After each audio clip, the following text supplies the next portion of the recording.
What's going on, everyone? It's Mike back again, and Everton have won 1-0 away at West Ham. A gritty performance, an aggressive performance when needed.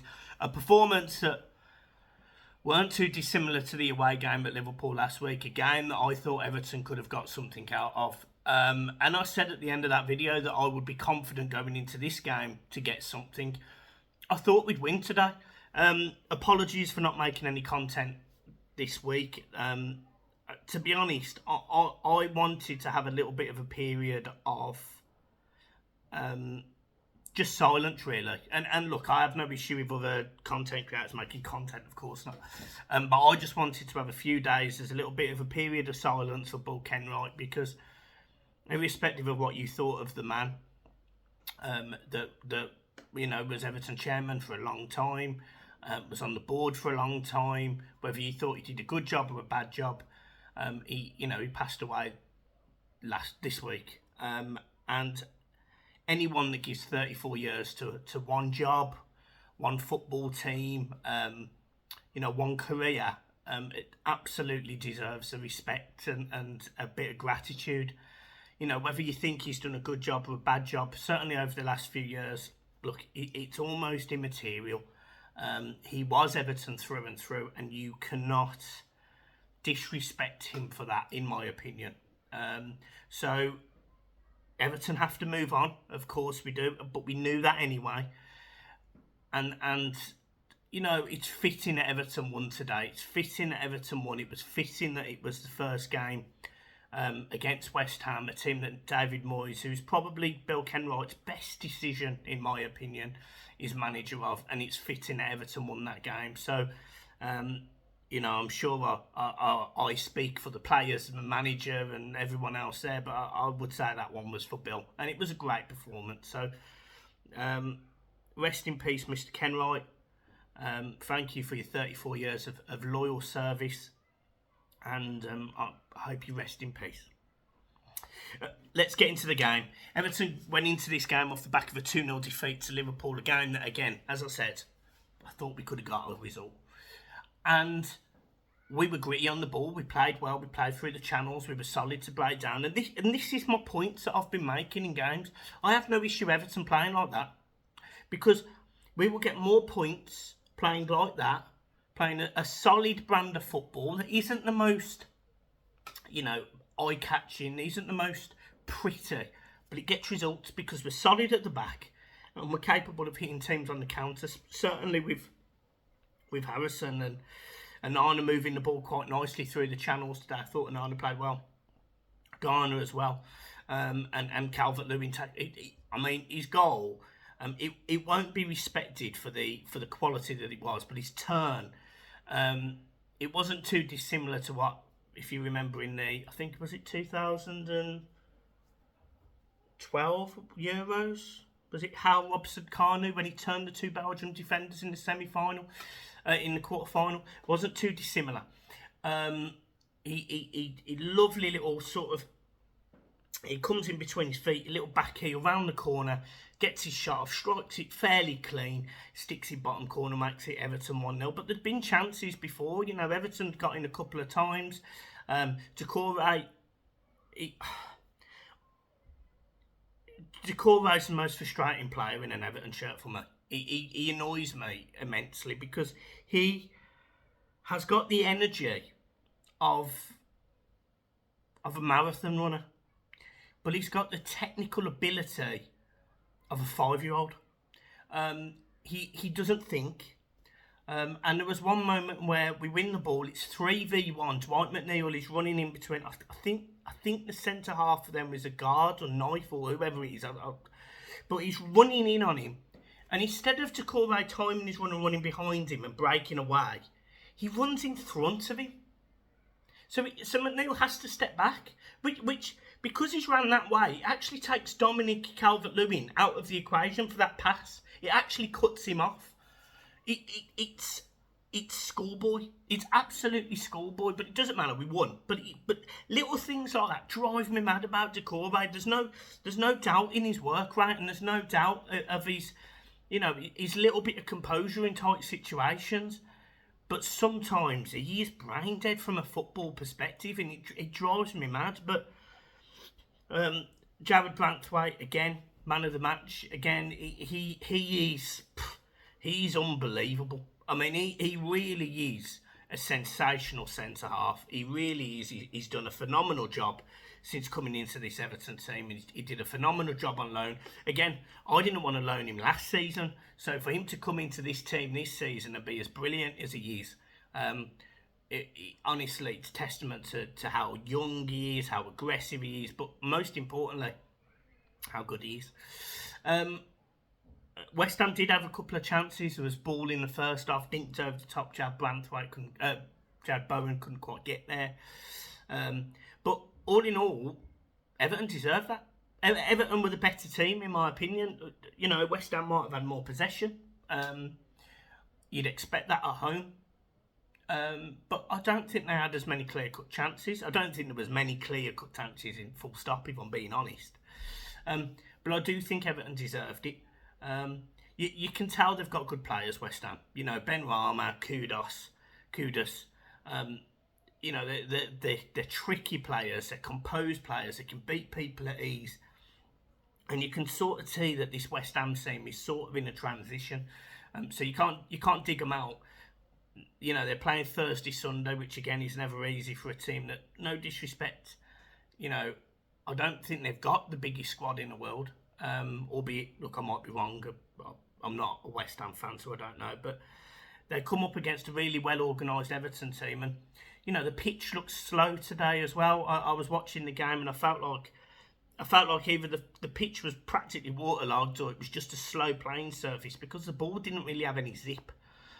Which again helped Everton. It helped Everton be calm, steady at the back. When Everton have to play an intense, very quick one-touch football game, Everton are not in it.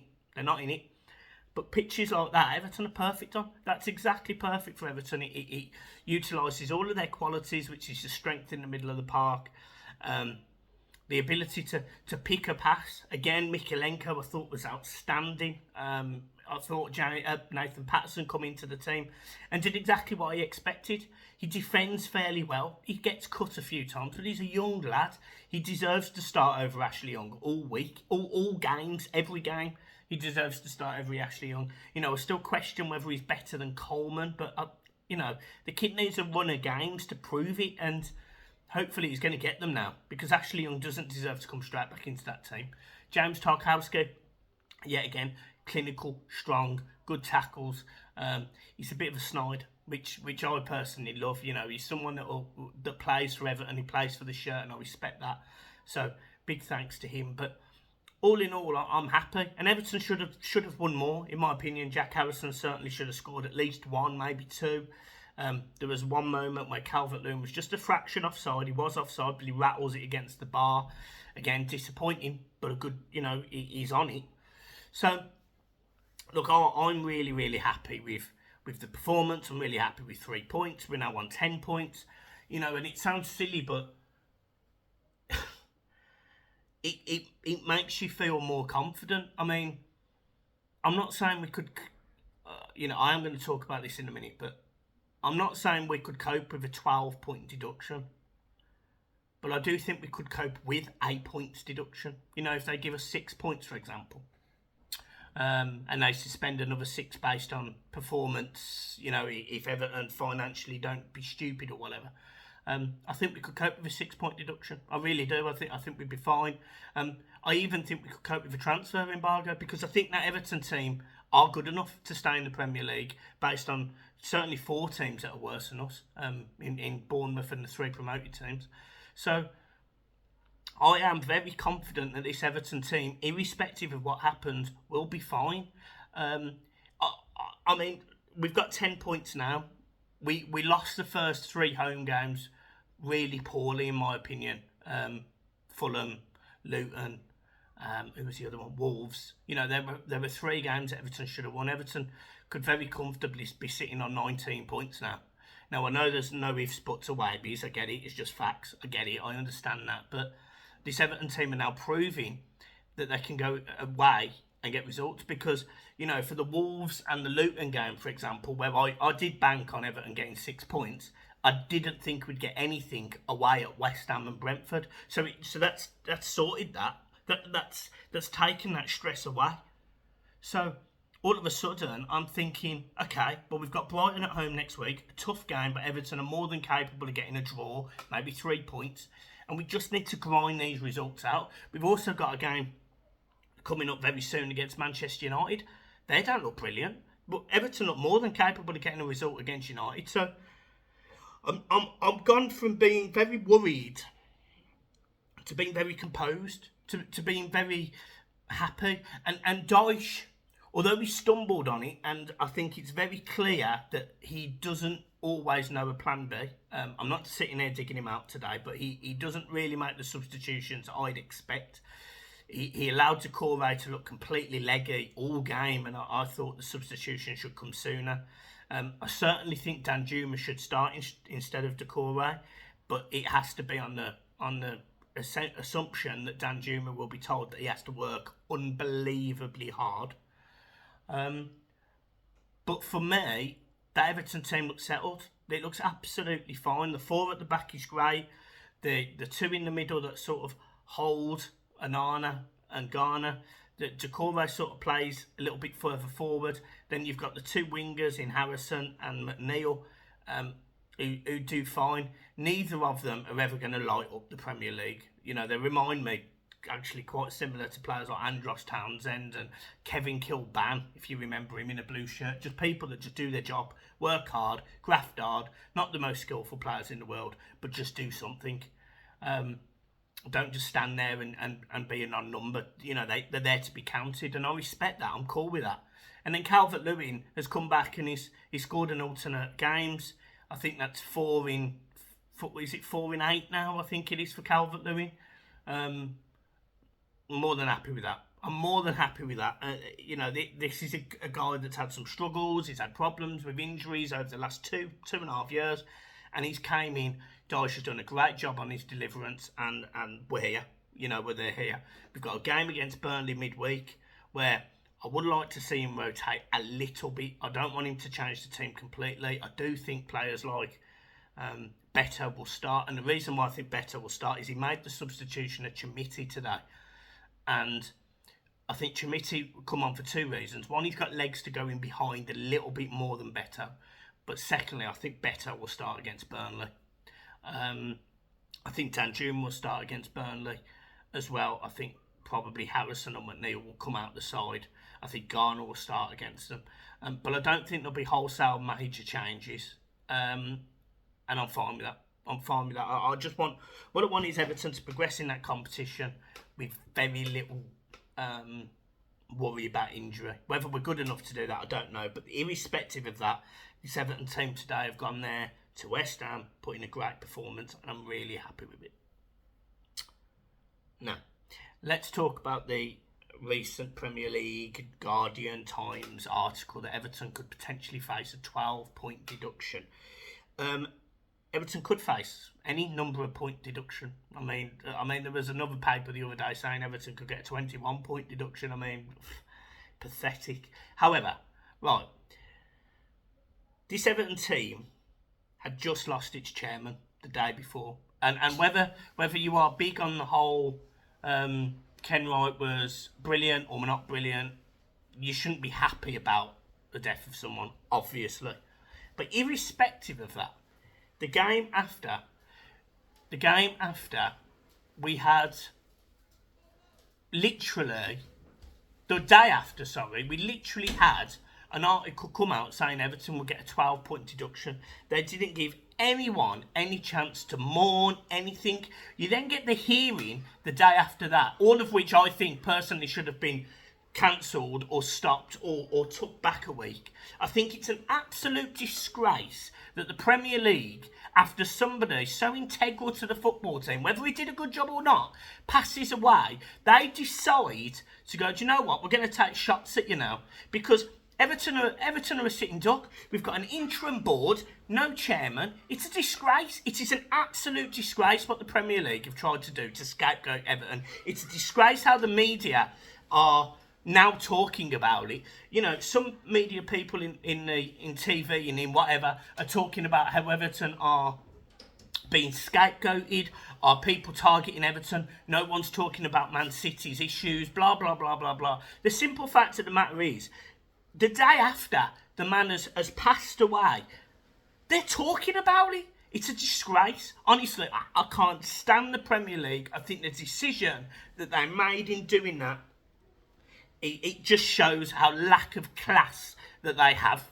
I think some of the decisions they've made over the last period of 9 games for Everton are a disgrace. Today, to be fair, I don't feel like they got too much wrong in that game. There was a few offsides.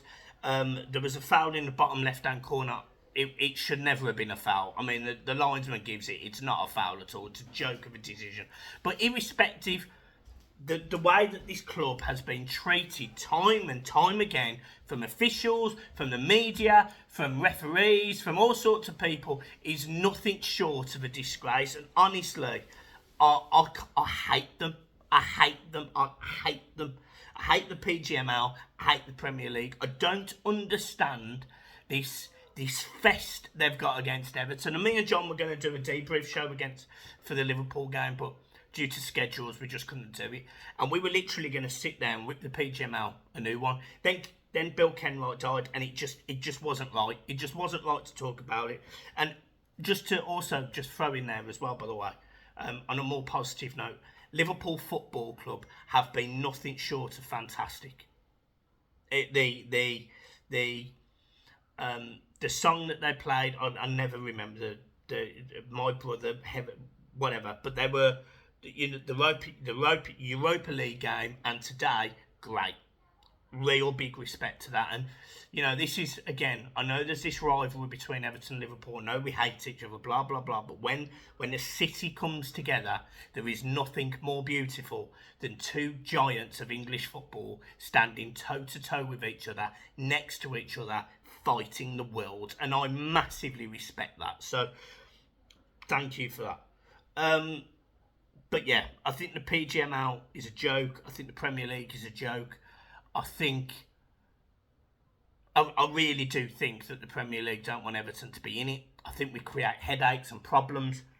You know, under David Moyes, the media narrative was a top 4. Now, all of a sudden, because Everton aren't in it, over the last sort of 5, 6, 7 years, it become a top 6. Now you can see it transform into a top 7 because they want to include Newcastle. It's where all the money is. It's an absolute farce, the Premier League, and as a footballing body, they are the most corrupt, unlawful, in my opinion, group of people involved in sport. And I'll go even further than that. I actually think there needs to be a sporting, full stop, in the UK, a sporting commission that deals with everything. Rugby, football, hockey, cricket, basketball, you name it, the decisions go to that people, to that firm, that have nothing to do with media, laws, government. Everything is checked, accounts in and out, so there's no money passing through. Honestly, there has to be some way of getting corruption out of our game, because it's plain to see. We see it every week. We see the Pgmol making decisions every week, and nothing happens. It is a joke. And honestly, there has to be change. There has to be change. But look, done. We've won today for Mr. Kenwright. 1-0 Everton. We go on to Burnley midweek. Up the toffees. Peace.